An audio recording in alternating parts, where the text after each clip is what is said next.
Hello everyone and a warm welcome. Bonjour à tous et bienvenue. Le gouvernement congolais a appelé la population à la vigilance et tous les voyageurs en provenance de pays à haut risque à se mettre en quarantaine pendant 14 jours. Cette mesure fait suite à la confirmation du premier cas de Covid-19 dans le pays. Le cas a été confirmé après des tests biologiques selon le ministre de la Communication, Thierry Mungala, et porte-parole du gouvernement. Exactement, Jerry. Et ce ressortissant franco-congolais est arrivé de Paris via Addis Abeba le 1er mars par un vol d'Ethiopian Airlines. Le gouvernement, qui dit poursuivre l'identification des personnes ayant approché le patient, invite tous les passagers ayant emprunté le même vol à prendre contact dans les meilleurs délais avec les services de santé.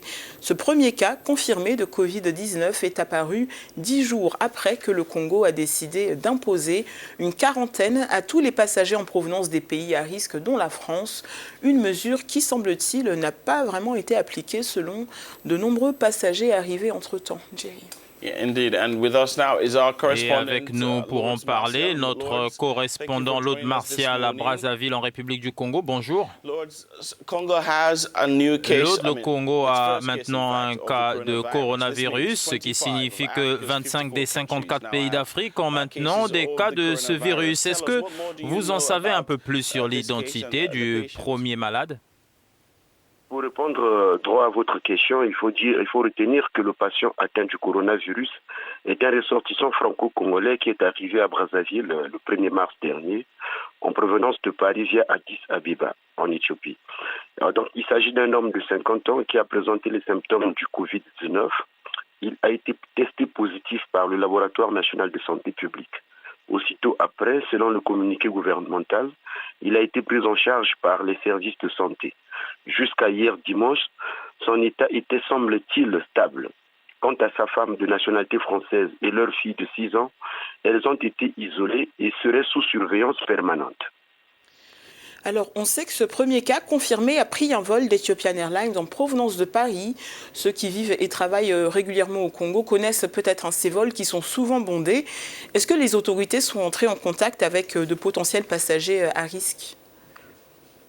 Dans son communiqué, le gouvernement demande à toute personne ayant emprunté le même vol d'Ethiopian Airlines du 1er mars que l'homme de 50 ans testé positif de prendre attache avec les services de santé dans les meilleurs délais.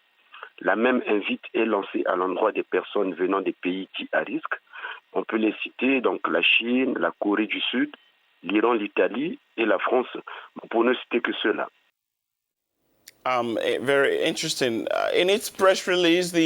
Dans son communiqué, le gouvernement a juste confirmé le cas de coronavirus. Nous n'avons aucune information sur la sensibilisation du public et peut-être sur les mesures mises en place.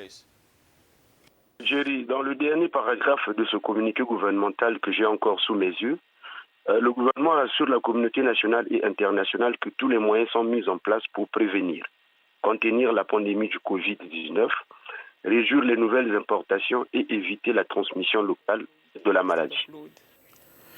Tout ça semble très rassurant sur le papier, mais concrètement maintenant, où en est-on de la mise en quarantaine systématique de tous les passagers en provenance des pays que vous avez cités un peu plus tôt? On peut se permettre de dire que cette mesure a été d'application immédiate, a été pas trop suivie des faits. La meilleure illustration, c'est le malade confirmé. Il est rentré de France, mais n'a pas été en quarantaine. 2 bonnes semaines se sont écoulées entre son arrivée au Congo et son test qui s'est avéré positif. Il n'a pas déclenché sa maladie dans un centre de confinement. Donc la mise en quarantaine des passagers venant des pays à risque est plus théorique que pratique, à mon avis.